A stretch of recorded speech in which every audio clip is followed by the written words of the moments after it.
فيه كتاب الاستسقاء في المسجد الجامع. وبه قال حدثنا محمد قال حدثنا ابو ثمرة بن عياض قال حدثنا شريك بن عبد الله بن ابي نمير انه سمع انس بن مالك رضي الله تعالى عنه يذكر ان رجلا دخل يوم الجمعه منبر كان بداء المنبر ورسول الله صلى الله عليه وسلم قائم يخطب فاستقبل رسول الله صلى الله عليه وسلم قائما فقال يا رسول الله صلى الله عليه وسلم هلكت الاموال وانقطعت السبل فادعوا الله ان يجلسنا. قال فرفع رسول الله صلى الله عليه وسلم يديه فقال اللهم اسقنا اللهم اسقنا اللهم اسقنا. استسقاء في المسجد الجامع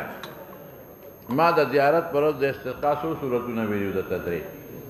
دغه یوه ده مسجد جامع کې هم کولی شي. یو سړی دخل یوم الجمعة من باب کان وجاه المنبر ګوره دا دلیل ما ویلی سوچته وشوکه د هغې باب نه چې منبر ته مخامخ و نبي صلی قائم یخطب دا سړی مخامخ شو رسول الله صلی الله علیه وسلم ته قائما په دې حال کې چې حضور پاک ولاړ ګورم خطبه کې ورا فقال یا رسول الله هلكت الاموال وانقطعت السبل مالونه هلاک ولې مالونه مراد دلته کې څاروي ماروي دا هلاک شو ځکه چې ګیاګانې نشته لارې قطع شوې ځکه په لارو هله خلک څاروي بوځي چې ګیا پکې وي پخوا خو به ډېرې اوږدې لارې به وي نو فدعو الله ان یغیثنا چې الله مونږ ته بارانو کې غیث باران ته وایي. قال فرفع پورته کړل رسول الله سونه خپل دې نه مسایل وباسه دا سړی د جومات په دروازه را دننه شو رسول الله مبارک ورته ووایي چې تحیة المسجد وکړه دا ما خپلو ځایانو کې شمېرلی و که نه مې هغه سړی چې راغی او د جومات را ننوت حضور پاک ورته حکم نه وکړی تحیة المسجد وکړه دا کې یو دغه مسله معلومه شو زموږ مستدل شو.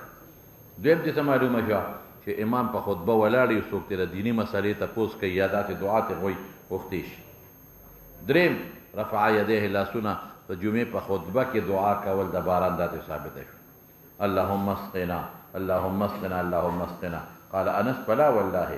لا د تاکید د پر راځي لا د مخکې کلام رد کوي که څوک په دې حدیث اعتراض کوي ما نرى في السماء من سحاب ولا قزع نه یو ټوکړه د وریځې ولا شیئا د تاکید تعمیم بعد التخصیص ولا بيننا وبين سلع من بيت ولا دار عليه صحابة بكي ولغوها دا لا دا مخي لا نفذ إذا صحاب نو لا والله ما نرى في السماء من صحاب بين سلع بين بيت ولا دار يا دري شو اسم نو فطلعت من ورائه صحابة دا پیغمبر بلا معجزة معلومة شو دا تورف دالو برا ولما توسطت كده وريد اسمان تميان سشوا مخوارا شوا ثم امترت د پیغمبر معجزه شوه. قال فوالله ما رأينا الشمس سبتا یو افتا سبت نه مراد د خالي خاص ورځ نه مراد بل دی کې اسبوع را دی یو افتا. ثم دخل رجل من ذلك الباب في الجمعة المقبلة او نسم قائم يخطب فاستقبله قائم فقال يا رسول الله هلكت الاموال دام دلیل دی په دویمه جمعه باندې سړی راغی ورخه او دته هم نه دی ویلي چې دوه رکعاته تحیة المسجد وکړه وانقطعت السبل فادعوا الله ان يمسكها اذا باران بلکې ولې اوس مالونه هلاک شو په دې وجه چې څوک په لاره نشي تللی ساری بار نشو ایستې لارې قطع شوې خټې چقړې دي مخکې بله وجه و دې وخت بله وجه ده بل سبب دی. فرفع رسول یدیه لاسونه مبارک بل واللهم حوالينا خدایا انقله نقل کدی لرا زمونږ نه ګیر چاپېره ولا علينا الا تمطر علينا اللهم امطر على الاکام په غونډو په غرونو ځکه هغې کې باران وشي نو ګیا به زرغونه شي اشجار به زرغون شي او نقصان نشته. والزراب زراب وړو ډېرو ته وایي او د یخ وړونه او منافذ الشجر ځنګلونه. فانقطعت باران قطع شو وخرجت خرجنا نمشي في الشمس اي في ضوء الشمس. قال شريك فسألت انسا اهو الرجل الاول چې دا دوباره سوال کوي چې باران د بندېدو دعا وکړه دا هغه مخکنی دی که بل دی وایي لا درې پته راته نشته چې هغه وکړه بل ویېرې دی نو دې نه څه معلومېږي جمعې په مانځه کې د باران د بندېدو دعا هم کولی شي او د باران د کېدو دعا هم کولی شي او د حضور پاک غټه معجزه هم ترې ظاهره شوه یا درې ده خبره کړه او دا هم ترې معلومه شوه چې دا دی دوه رکعاته تحیة المسجد دته حکم ونه کړي دواړو ته دا هم ترې نه معلومه شوه. ورپسې شه مولانا د دې نه څه معلومېږي لاسونه هم پورته کول په دعا کې دا هم ترې معلومه شوه. او ګوره اوس امام بخاري د دقې حدیث څه معلوموي غیر مستقبل قبله که چېرته هغه د کلي نه بار وځي او دعا کوي خو قبلې ته به مخ کوي یاد لرې ده که نه او قوم هم قبله ته مخ کې ودلته قبله ته مخ کړي نه قوم ته مخ دی نو هغه قبله ته مخ کول په هغه دعا خاصه کې استسقا لپاره بارو دی شابته وبه قال حدثنا قتيبة بن سعيد قال حدثنا اسماعيل بن جعفر عن شريك عن انس بن مالك رضي الله تعالى عنه ومن رجل دخل المسجد يوم الجمعة من باب كان هم دقه حديثها ورسول الله صلى الله عليه وسلم قال يكتب فاستقبل رسول الله صلى الله عليه وسلم دار القضاء دا رسول صحابه زمانہ کې دار القضاء او دغلته ها ته حضور پاک زمانہ کې نو ها ثم قال يا رسول الله صلى الله عليه وسلم أهلكت الأموال وانقطعت السبل فما الله يريدنا فرفع رسول الله صلى الله عليه وسلم يديه ثم قال اللهم أغثنا اللهم أغثنا اللهم أغثنا قال أنس رضي الله تعالى عنه لا والله ما نرى في السماء من سحاب ولا قذاة وما بيننا وبين السماء من بيت ولا دار قال فكل عظيم ولا سحابة مثل الترسي اغثنا معنا انزل علينا الغيث باران وروهم فلما توسطت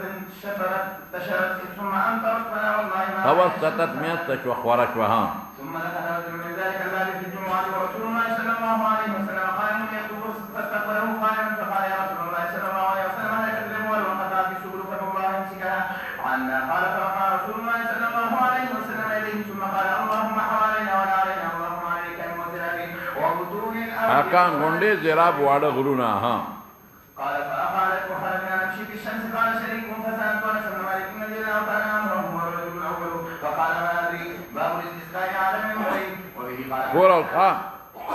دقه یو حدیث څو مسلې معلومه جمعه کې استسقا کول دیم دې معلومه چې قبله ته مخنی استسقا کول اوسوي په منبر استسقا کول شابه وبه قال حدثنا مسدد قال حدثنا أبو عوانة عن قتادة عن أنس بن مالك رضي الله تعالى عنه أنه قال بينما رسول الله صلى الله عليه وسلم يخطب يوم الجمعة إذ جاء رجل فقال يا رسول الله صلى الله عليه وسلم وحيث المطر بن شومت پر قحط بندې دوته وي ها فدعا فمطرنا فما جئنا أن نسير إلى منازلنا فنزلنا ننفر إلى الجمعة مقبلة قال فقام ذلك الرجل وغيره فقال شرط چې دی وقبل وها الله يصرفه عنا فقال رسول الله صلى الله عليه وسلم اللهم حوالينا ولا علينا قال فلقد رأيت السحاب لا تمطر علينا ها يمين وشمال ينفر ولا ينفر وهم المدينة إذا ومن اكتفى بصلاة الجمعة في الاستسقاء دینو بل معلومه چې بعد د جمعې په اکتفا او کباس کافی دی که باران خدای پاکو کبار ته بیا موزه بعد خلق الودي چې نه کیږي شابته وبه قال حدثنا عبد الله بن مسلمة عن مالك بن شريك بن عبد الله عن انس رضي الله تعالى عنه قال جاء رجل الى رسول الله صلى الله عليه وسلم فقال هلكت المواشي وتقطعت السبل فدعا فمطرنا من الجمعة الى الجمعة ثم جاء فقال تهدمت البيوت وتقطعت السبل وهلكت المواشي فقام فقال اللهم عليك والجلال ونبيك وعلى الشجر فانجابت لري شو مدینه نه پشان د لری کېدو د صوبه لکه بنده چې صوبه لري کې ځان نه ها غرض یې څه دی چې کوم وخت باران ډیر شي او لارې قطع شي نو د بندېدو دعا هم کولی شي مخکې زه د کولو دعا بیا د بندېدو هم کولی شي دی نه دا معلومه ها وبه قال حدثنا اسماعيل قال حدثني مالك بن شريك بن عبد الله بن ابي نمير عن انس بن مالك رضي الله تعالى عنه انه قال هم دقه حدیث لاندې سندونه ورته بدلی ها جاء رجل الى رسول الله صلى الله عليه وسلم فقال يا رسول الله صلى الله عليه وسلم هلكت المواشي وتقطعت السبل فدعوها فدعا رسول الله صلى الله عليه وسلم فمطروا من جمعة الى جمعة فجاء رجل ورماوي چې جمعې نه جمعې پورې هفته ته مراد نه ها الى رسول الله صلى الله عليه وسلم فقال يا رسول الله صلى الله عليه وسلم تهدمت البيوت وتقطعت السبل وهلكت المواشي فقال رسول الله صلى الله عليه وسلم اللهم على رؤوس الجبال ونكاين وبطون اودية ومالك الشجر فانجابت عن مدينة بها بالسوي باب ما قيل ان النبي اوس ته بل مسله معلومه چې دا د جمعې په مانځ کې دعا غواړي کنه خطبه کې نو دې کې تحویل لري دا نشته وای هغه اله د چې باروزي یاد دي د دې نسونه مسلې سو باسي یا بس وبه قال حدثنا الحسن بن بشر قال حدثنا معاصر بن عن الأوزاعي عن اسحاق بن عبد الله بن ابي طلحه عن انس بن مالك رضي الله تعالى عنه ان رجلا شكا الى النبي صلى الله عليه وسلم على كمال وجد العيال فدعا الله يستسقي په بال بچ اوږي شو شابته حول رجلهم واستقبل قبلة باب اذا استشفعوا الى الامام يستسقي لهم ورسره چې امام نه سوال وکړي چې دعا را لوکا دا ته بل مسله معلومه ها نو امام درد نه کوي امام دې بیا د خلکو خبره ومني شابه وبه قال حدثنا عبد الله بن يوسف قال اخبرنا مالك بن شريك بن عبد الله بن ابي نمير عن انس بن مالك رضي الله تعالى عنه انه قال جاء رجل الى رسول الله صلى الله عليه وسلم فقال يا رسول الله صلى الله عليه وسلم هلكت المواشي وتقطعت السبل ګډ چيله ها فدعا الله فمطرنا الى الجمعة ګورو مکه د جمعې نه جمعې او کته بل ځای کې سبت راغی نو دا غبلې جمعې په سبت نږدې دی کنه باران خو د جمعې قطع شو خو آثار یې خامخا د خالي دروازې پورې وو بیا د خالي پر چې نور ولګي نو بیا ځمکه اوچه شي نو ځکه هغلته کې ثبت ذکر کړی دی ها فجاء رجل الى النبي صلى الله عليه وسلم فقال يا رسول الله صلى الله عليه وسلم اهدمت البيوت وتقطعت السبل وهلكت المواشي فقال رسول الله صلى الله عليه وسلم اللهم على ظهور الجبال والركاب وبطون الاوديه ونبت الشجر فاذا رجل المدينه من ديار السوء باب اذا استشفع غرض امام بخاری معلوم کا کہ مشرکین درته و چې موږ له دعا وکړه باران چې خدای بارانو کې سبا کې نو مشرکانو ته موږ دې په خیره کو حدیث کې ثابت را که مقصد دې چې تعلیب د قلب به پیدا شي او خدای پاک به دې سره مسلمانان کې بیا ولاو که مقصد دې چې د شر او د نبی بچ شمه نو بیا ولاو کا والا قدام دو مقصد ني نو بیا مکوا دې تطبیق شو شابه وبه قال حدثنا محمد بن كثير عن سفيان قال حدثنا منصور بن مسعود الدحان مسعود قال اتيت ابن مسعود فقال ان قريشا تقوى الاسلام فدعا عليهم النبي صلى الله عليه وسلم فاخذتهم سنه حتى نجوا خیر وتوق لقحت پرانه واكلوا الميتة ويدام فجاء اډو کې خذوب نه خوري اوس په پدیم خلک اعتراض کې د بخاری کې روایت من غلط دی ځکه چې دې کې دا راځي چې اډو کې خوړه اډو کې خذوب نه خوري نو به وقفه دا په عرف کې استعماليږي اډو کې خوړل دی چې اډو کې په اوبو کې واچي او خټ کوي دا غي نه غواز ګماز هغه چې کم غول مړ خطي هغه ته او خټ کیږي نو د دې نه خلک اکل کوي او بلدار چې د باب دا سقيتها څنګه دی تبنان سقيتها ماء وتبنا ماء باردا څنګه دی لکه سقيتها ماء وتبنا راځي کنه دا غي د قبيلې نه بشي چې اكلوا الميتة وشربوا شرب العظام خلاصه شو خبره ورپسې جهان فقال يا محمد صلى الله عليه وسلم جئت تأمر بصلة الرحم وإن قومك قد هلكوا فدعوا الله عز وجل فقرأ فتقدم وتأتي السماء بدخان مبين الآية ثم عادوا إلى كفرهم فذلك قول دخان څه اوږي شو د لوګي نه بوته د دې ځمکې نه لوګي ښکارېده الى كفرهم كفر خو مخکې مو نو څه معنا شوه شدت ته واپس شو دغه وخت کې لږ شدت پرېښی و ها فقال قوله تعالى يوم نبطش البطش بالقرآن وقدر ودر أسفاتنا مسؤول فدعا رسول الله صلى الله عليه وسلم وسكر بيت فأطبقت عليهم سبعا وشك الناس او دایم شو په دوی دا باران وروځي ها اللهم حوالينا دا هغه نه دی ښه دا بله د دغه مخکنۍ په مدینه کې دعا ده د کافرو دپاره نه ده ورپسې شه ها وانحدرت السحابة ورسيهم فسقوا الناس حولهم باب الدعاء إذا كثر المطر حوالينا دا وسره د اثبات دا دویمه جمله د حدیث سره زیاته کړې ده ها غرض امام بخاری سے دے کہ باران ډیر شي د بندېدو سوالو کا خو تیر شو خدا وسره وایي چې خدای غیر چا پیره وکا په غرونه وکا ولې غرونه به آباد شي د غرونه غوبه واپس پدې زمکه کې د کویانو په شکل کې راځي د چینو په شکل کې راځي شابه وبه قال حدثني محمد بن ابي بكر قال حدثنا وقال بن عبيد الله عن سالم بن انس رضي الله تعالى عنه قال كان رسول الله صلى الله عليه وسلم يخطب يوم الجمعه فقام الناس فسالوا فقالوا يا رسول الله صلى الله عليه وسلم قحط المطر واحمرت الشجره او اونس سری شوي شینواله ختم شو چې اونې اوچیږي نو ته کې سری شي کنه شابه سي فطلب الله ان يسقينا فقال اللهم اسقنا مرتين وان الله ما نرى في السماء فنام من سحاب فانشأت السحابة ما انفقوا نزل عليهم من برك فصلى فلما انصرف لم تزل تنفر الى الجمعة التي تليها فلما قام النبي صلى الله عليه وسلم يكتب ساقه اليه ورچغه کړي یو کس خبره کړي دا خدا نور وسره مرګري نور داغه تقریر وکړه دا د ژوند کچټولو دا خبره کړي شابه ویلی یو کس خبره کړي نور مو سره بیا ویلی ها مسکی جو چې اب تیر جمعه غختنه نه بندوي ولا وتکشتت المدینه تکشتت ای تکشفت خارشوا مدینه خارشوا اسمان تا یعنی وریځ لري شو ها د تاج پشانته و تاج گیر چاپیری سر خالی کنه د قرنګیر چاپیر وریځ و بار پسلت اسمان خالی ها باب الدعاء في الاستسقاء قائما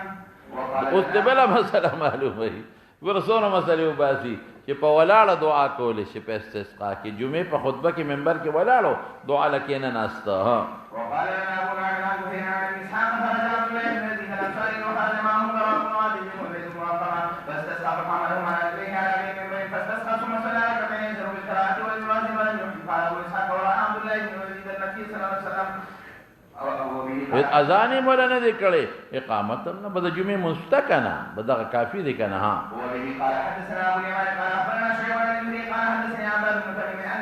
على رجله على غیر منبر کی دی چې دا بل وختو هغه جدا او دا بل وخت دی ها ان عمر رضي الله تعالى عنه وكان يصلي النبي صلى الله عليه وسلم اخبره ان النبي صلى الله عليه وسلم خرج بالناس يستسقي لهم فقام فدعا الله قائما ثم توجه قبل القبله دا غچ بارو ته دی ها بس اوس چې استسقا له بارو دی 2 رکعات موږ کې څنګه بکې ماره تمخ کې ویلو مې امام صاحب وی دروازه مونږ دی نو قرات پکې پټو وای یاد لري او ائمه ثلاثه صاحبین وینا امام بج قرات جهرن کوي او مفتابه قول د صاحبین او بلداد چې تکبیرات په پکې وای کبه نه وای وایي په خبره نو امام شافعی او احمد ابن حنبل وی په دې کې تکبیرات هم ویل شي هغه تکبیرات تشریح په دې خطبه کې او زمونږ د مالک صاحب پولیس په کې تکبیرات ضرورت نشته ظفر او بل هغه تکبیرات د اختر چې کله کوي نو مالک احمد او شافعی دغه وی دا تکبیرات په کې زواید وې او زمونږ د مالک صاحب پولیس په کې تکبیرات نشته دا غوی دلیل دا چې صلات یو که صلات العید نو دا اختر په خطبه کې تکبیراتی او په مانځ کې تکبیراتیات دي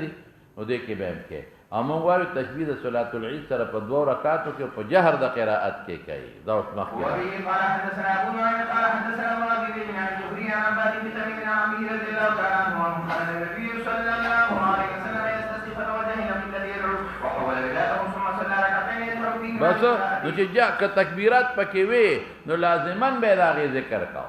او کته ویل ک عدم ذکر خو دلیل د نفي نه یاد لري دا نو به مقام د اثبات کی وی کړه دلته خو اثبات کوي او دا د صاحبانو دلیل د مفتابه دی او نور دا امام صاحب ته نسبت کیږي د مزد عدم مشروعیت دا غي خبره مې کړې درته ابل د زیارت پر شابته باب كيف حول النبي صلى الله عليه وسلم وحده من الناس وبه قال حدثنا ادم قال حدثنا ابو بكر بن الدنيا قال بن تميم عن عمرو رضي الله تعالى عنه قال رايت النبي صلى الله عليه وسلم وخرج يستسقي قال فحول الى الناس واستقبل القبله ثم حول رداءه ثم صلى او جمعه پاغه کې بعد قوم تمخې دي کې په قبله تمخ کې ها مسائل ته معلوم شو کنه چې بهر به وځي چې باران نه کیږي دویم څه قبله کې به انسانان تمخ نه کې په دعا کې قبله ته مخ کې دریم څه تحویل درې دا باو کې قوم بکې کنه پرون مې ویلې ابل اورت او بل دا چې جهر بکې او 2 رکعات بکې شابه او د امام صاحب ته عدم مشروعیت نسبت کیږي مې ویلې ها قال حدثني قتيبة بن سعيد قال حدثنا سفيان عن عبد الله بن ابي بكر عن عباد بن تميم عن عمرو رضي الله تعالى عنه ان النبي صلى الله عليه وسلم استسقى فصلى ركعتين وقلب رداءه باب الاستسقاء دا غدریم صورت چې بارو دین عیدګاه ته وځه ها وبه قال حدثنا عبد الله بن محمد قال حدثنا سفيان عن عبد الله بن ابي بكر سمع عباد بن تميم عن عمرو رضي الله تعالى عنه قال خرج النبي صلى الله عليه وسلم الى المصلى يستسقي واستقبل القبلة فصلى ركعتين وقلب رداءه قال سفيان واخبرني مسعود وعن ابي بكر قال جعلني على شمالي بدل کافی دی یمین شمال تک او شمال یمین تک کا بڑے سره پارا کې زمخ کې ده باب استقبال القبلة بالاستسقاء شابه مخ کې وی استقبال باندې کې دلته وی کې اجمعه کې دا بهر دی یاد لري خبره ورپسې اشاره حدثنا يحيى بن سعيد قال اخبرني ابو بكر بن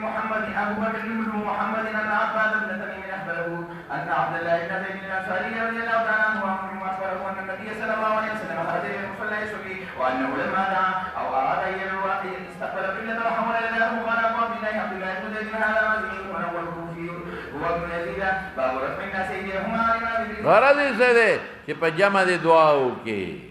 دا غدا جمع دعا شو سره د رفع د ایدیونه شابه وقال ايوب بن سليمان قال حدثني ابو بكر بن ابي اويس عن سليمان بن بلال قال يحيى بن سعيد سمعت عن سلمان مالك رضي الله تعالى عنه قال اتى رجل عربي من اهل بدر الى رسول الله صلى الله عليه وسلم يوم الجمعه فقال يا رسول الله صلى الله عليه وسلم هلكت الماشيه هلكت ګډه چینه ها فرفع رسول الله صلى الله عليه وسلم يديه يدعو ورفع الناس ايديهم دا د پشری کې د جمع دعا کړي دا ها ماره ته ویلو کنه یو اختر کې د جمع او یو دلتا ها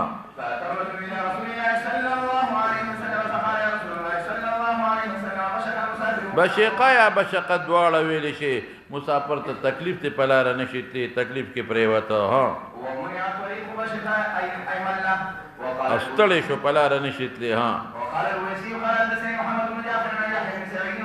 قال سمعنا انس رضي الله تعالى عنه عن النبي صلى الله عليه وسلم رفع يديه حتى رايت بياض يديه. که ته سوال وکړې چې عایشه صحابه خو وایي چې دومره لاسونه نه دي پورته کړی چې بیاض د یدینو ښکاره شي. هغه په عامو حالاتو کې د استسقا دپاره چې کله سخت حالت وي بیا پورته کولی شي. باب رفع الامام يده في استسقائه. ید نه یدین مراد دي. شابه. وبه قال حدثنا محمد بن بشار قال حدثنا يحيى وابن ابي عدي قال عن سعيد عن قتاده عن انس بن مالك رضي الله تعالى عنه قال كان النبي صلى الله عليه وسلم لا يرفع يديه في شيء من دعاء الاستسقاء. كما لاسونه خو نورو کې پورته کړی لا يشبع يديه رفعا كاملا بحيث يظهر بياض ابته. اغا دا په استسقاء کې ها خپل وی انه يرفع حتى يرى بياض ابته او دینه دا معلوم چې د رسول الله مبارک ابتن تک سپینو دام دې معلومه شو. ها باب ما يقال اذا مطر وقال ابن عمر طيب وتولي وي كصيب باران مراد دی. ولی ځکه صاب او اصاب يصوب تویدو ته وي نو باران د برن او بره تویږي. شابسه. وبه قال حدثنا محمد بن مقاتل قال ميلان عن القاسم بن محمد عن عائشه رضي الله تعالى عنها وعن رسول الله صلى الله عليه وسلم كان اذا وعد قال اللهم صيبا نافعا. صيبا نافعا. اللهم اجعله صيبا. دا وګرځي باران صيب چې سبا يسبي میلان صبي تم صبي ځکه ما به میلان کېل چاته او چې نافع فائدہ رسون کی تاوان نه. ها تابعه القاسم بن يحيى عبيد الله ورواه البخاري ومقيم عن نافع باب من تحفر في المطر. فباران کې بهر وتل دا شکر ادا کول دي چې باران شي کنه لکه ته ودرېګا پیدا الله نه نوې نعمت راغی حتی يتحادر بغیر باندې وسه ده. ها وبه قال حدثنا محمد بن مقاتل قال اخبرنا عبد الله قال اخبرنا الباني قال حدثنا اسحاق بن عبد الله بن ابي طلحه الانصاري رضي الله تعالى عنه قال حدثنا انس بن مالك رضي الله عنه قال اصابت الناس سنه من عهد رسول الله صلى الله عليه وسلم فبين رسول الله صلى الله عليه وسلم يخطب على المنبر يوم الجمعه قام اعرابي فقال يا رسول الله صلى الله عليه وسلم عليك ما رجع رجال قالوا الله لنا يسرنا قال فرفع رسول الله صلى الله عليه وسلم اليه وما في السماء قد دعاكم قال فسال ټوکړه د اوریا دی. ها حتى رأيت مطلع يتحادر على لحيته قال قمت ما على ذلك ومن غيره من بعد ذلك والذي يتحادر على لحيته دي مناسبة دباب دي. ها وقام ذلك الأعرابي ورجل غيره فقال يا رسول الله صلى الله عليه وسلم تهدم البناء وغيث المال قال الله لنا فرفع رسول الله صلى الله عليه وسلم يديه فقال اللهم حوالينا ولا علينا قال فما جعل يشير بيده إلى ناحية من السماء إلا تخرجت حتى صارت المدينة كمثل الجرة حتى سال الوادي حوض پشان حوض مینس کی یو شان شنه اوبی گیر چا پیرا خړی مدینه شنه شوا اسمان ښکارېده. ها قنات یو میاش کاریدونه بدل جود فراخ صالح ته وي. شابه بده دا مناسبت ته چې کله استسقا باران غوښتل خو د باران نه مخکې کله باد راشي هوا راشي نو هغه وخت بس حالت استا. شابه ته. وبه قال حدثنا سعيد بن ابي مريم قال اخبرنا محمد بن جعفر قال اخبرنا حميد بن انس سمع انس بن مالك رضي الله تعالى عنه يقول كانت الريح الشديده اذا هبت عرف ذلك في وجه اثر ولې یریده بچ د عادیانو په شانتی نه. شابه باب قول النبي صلى الله عليه وسلم شد بالسبا. سبا پیژنې کنه چې د مشرق نه مغرب ته لګي نو په دې په خندق کې فایده ورسېده ځکه د مشرق نه ته نو مشرق ته د حضور پاک هغه غارو دا غي نه پنو نو صحابه ته فایده شو مخامخ نیخ په کافر ولګید هغه خیمه واړه ولي او تختید المکه ته. ها وبه قال حدثنا مسلم قال حدثنا شعبة بن الحكم عن مجاهد عن ابن عباس رضي الله تعالى عنهما ان النبي صلى الله عليه وسلم قال نزلت بسبا وخندق کې. ها باب ما قيل في زلازل الولايات. او آیات د مناسبت ذکر د باران زیله طوفان د دې متعلقات نه دا ټول د خدای نخې دي کله د فائدې د پاره چلی او کله د تاوان د پاره د عذاب د پاره. ها وبه قال حدثنا ابو اليمان قال اخبرنا شيخ قال حدثنا ابو زناد عن عبد الرحمن عن ابي هريره رضي الله تعالى عنه قال قال النبي صلى الله عليه وسلم لا تقوم الساعه حتى يقتل حدیث تیر شوی دی وتكسر الزلازل وتقارب الغمام وتظهر کتاب العلم کې. ها وهو قدر حتى يشرب فيكم الماء فيفيض. را خور بشي. شابه محمد بن مسلم قال حدثنا حسين بن الحسن قال حدثنا ابن عمر عن نافع بن عمر رضي الله تعالى عنه قال اللهم بارك لنا في شامنا وفي يميننا قال وفي نجدنا قال اللهم بارك لنا في شامنا وفي ما وینو د مکې نه عراق پورې بالایي علاقه دې ته نجد وای. ها قالوا وفي نجدنا قال هنالك دلائل والفتن وبهاية وقرن الشيطان او حزب الشیطان دجال او دا غمرګری په دې طرف راځي شابه باب قول الله عز وجل وتذرون لكم انكم تكذبون قال ابن عباس رزق شکر چې بارانو چې د خدای شکر نه ادا کوي نو وایدار باندې پلان کې ستوري وکړه دا پلان کې بوتو کو هغه ته نسبتونه کوي شابه دې قال حدثنا اسماعيل قال حدثني مالك بن سعيد بن كيسان عن عبد الله بن عبد الله بن عبد الله بن عتبة بن مسعود عن زيد بن خالد الجهني رضي الله تعالى عنه انه قال صلى لنا رسول الله صلى الله عليه وسلم صلاة الصبح بالحديبية على اسم سماء كانت رستو د باران نه فلما انصرف النبي صلى الله عليه وسلم قال الناس قال تدلون على قال ربكم قال الله ورسوله اعلم قال اصبح من ذلكم من بي وكافر فاما من قال مؤمن بفضل الله ورحمته فذلك مؤمن بي وكافر بالكوكب واما من قال بكذا وكذا دا نسبت د تاثیر کوي کواکب او تماویل دي ها فذلك كافر بي مؤمن بالكوكب باب لا يدري متى ياتي المطر الا الله عز وجل قال ابو هريره رضي الله تعالى عنه عن النبي صلى الله عليه وسلم حدیث میں ویلے دے شاہ و تفصیل میں پکے ویلے دے